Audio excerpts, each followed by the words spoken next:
le ministre de la Justice, garde des Sceaux, chargé de l'égalité des genres, Erline Antonellan Dambedama, a devisé, le 5 octobre, avec Dr Savina Hamassary, coordonnatrice résidente du système des Nations Unies au Gabon. La problématique de la représentativité des femmes dans la vie politique nationale a été l'objet des échanges dans la mesure où les deux parties souhaitent encourager la gente féminine à s'engager dans ce milieu. Motiver un peu plus les femmes à prendre une part active en tant qu'actrices majeures de la vie politique nationale, telle est l'ambition affichée par le ministre de la Justice, Erline Antonellan Dambedama et son invité, Savina Hamassary. Cette volonté a davantage été affichée, le 5 octobre, lors de l'audience accordée par le membre du gouvernement à la diplomate onusienne. Les deux personnalités ont manifesté le désir d'accélérer les activités autour des initiatives qu'elles soutiennent, dont la matérialisation d'une plus grande participation politique des femmes lors des scrutins électoraux organisés au Gabon.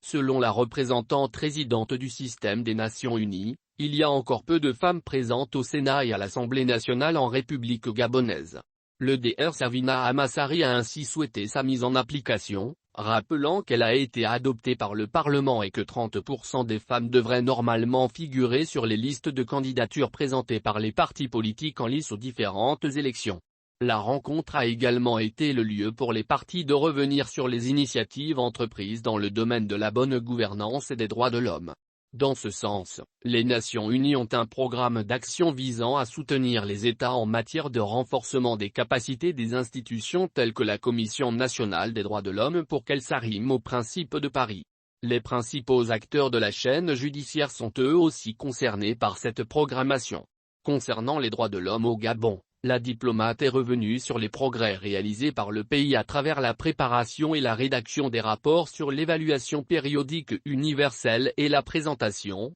en janvier 2023, aux Nations Unies, du rapport qui met en évidence les progrès du pays en matière des droits humains et les objectifs de développement durable, ODD, sur les plans économiques, social, culturel, éducatif et sanitaire.